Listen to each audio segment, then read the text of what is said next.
দাজ্জালের ফিতনা ও আধুনিক প্রযুক্তির মায়াজাল, এই বিষয়টি বর্তমান সময়ের সাথে দারুণভাবে মিলে যায়। আমরা কি এমন এক যুগে বাস করছি যেখানে সত্য আর মিথ্যার পার্থক্য করা প্রায় অসম্ভব? ড্রোন, এআই আর হাতের মুঠোয় থাকা স্মার্টফোন, এগুলো কি কেবলই বিজ্ঞান, নাকি শেষ জামানার সেই মহাফিতনার অংশ যার সম্পর্কে বিশ্বনবী হজরত মুহাম্মদ সাল্লাল্লাহু আলাইহি ওয়াসাল্লাম 1400 বছর আগেই সতর্ক করেছিলেন? প্রযুক্তি নাকি ফিতনা? দাজ্জালের ক্ষমতা বনাম আধুনিক বিজ্ঞানের ভেলকি, সময়ের সংকোচন ও ডিজিটাল আসক্তি, ক্যাশলেস সোসাইটি ও রিজিকের নিয়ন্ত্রণ, মস্তিষ্কে চিপ ও চিন্তার গোলামি।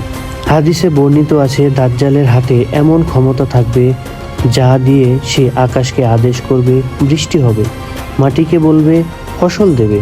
আজ আমরা দেখছি ক্লাউড সিডিংয়ের মাধ্যমে কৃত্রিম বৃষ্টি আর প্রযুক্তির মাধ্যমে মরুভূমিকে সবুজ করা। দাজ্জালের এক চোখ হবে কানা, অর্থাৎ সে কেবল বস্তুবাদ বা দুনিয়ার চাকচিক্য দেখবে, আধ্যাত্মিকতা নয়। আজকের বিশ্ব কি ঠিক সেদিকেই এগোচ্ছে না? প্রযুক্তির মায়াজাল।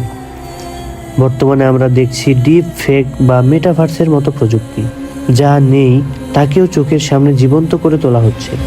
দাজ্জালও এমন ভেলকি দেখাবে যা মানুষকে বিভ্রান্ত করবে। আমরা কি এখন থেকেই সেই বিভ্রান্তির মোহরা দেখছি? আমাদের সময়, আমাদের চিন্তা সবই কি এখন একটি অদৃশ্য অ্যালগোরিদমের নিয়ন্ত্রণে? হাদিসে বলা হয়েছে, কিয়ামতের আগে সময় দ্রুত ফুরিয়ে যাবে। একটি বছর হবে একটি মাসের মতো, আর একটি মাস হবে একটি সপ্তাহের মতো। আজ আমাদের চোখের সামনে ঘন্টার পর ঘন্টা স্মার্টফোনে স্ক্রোল করতে করতে কিভাবে দিন পার হয়ে যায় আমরা কি টের পাই? এই ডিজিটাল আসক্তি কি দাজ্জালের সেই সময় চুরির কৌশলের অংশ নয়? ক্যাশলেস সোসাইটি ও অর্থনৈতিক নিয়ন্ত্রণ। দাজ্জালের কাছে রুটির পাহাড় থাকবে। যারা তাকে মানবে তারা খাবার পাবে, যারা মানবে না তারা অনাহারে থাকবে। বর্তমান বিশ্বের দিকে তাকান।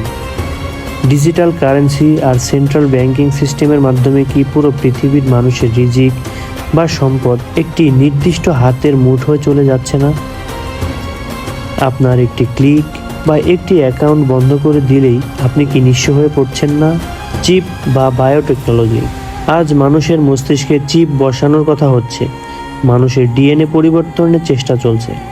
এটি কি সেই চূড়ান্ত নিয়ন্ত্রণের দিকে ইঙ্গিত দেয়, যেখানে মানুষের চিন্তা ও বিশ্বাসকেও প্রযুক্তির মাধ্যমে নিয়ন্ত্রণ করা হবে? হাদিসে বর্ণিত দাজ্জালের সেই অবিশ্বাস্য ক্ষমতার সাথে আধুনিক এই বায়ো হ্যাকগুলো কি কেবলই কাকতালীয়? কিন্তু মুমিনদের জন্য ভয় নেই। নবী করিম সাল্লাল্লাহু আলাইহি ওয়াসাল্লাম আমাদের শিখিয়েছেন সূরা কাহাফের প্রথম 10 আয়াত। এই আয়াতগুলো কেবল তিলাওয়াত নয়, বরং এর শিক্ষা আমাদের শেখায় কিভাবে বস্তুবাদী ফিতনার মাঝেও ঈমান ধরে রাখা যায়। মনে রাখবেন, দাজ্জালের ক্ষমতা হবে সাময়িক, কিন্তু সত্যের জয় হবে চিরস্থায়ী। আপনার কি মনে হয়, আমরা কি আসলেই দাজ্জালি সভ্যতার চূড়ান্ত পর্যায়ে আছি? আপনার মতামত কমেন্টে জানান। ভিডিওটি ভালো লাগলে শেয়ার করেন, অন্যদের সচেতন করুন। ধন্যবাদ।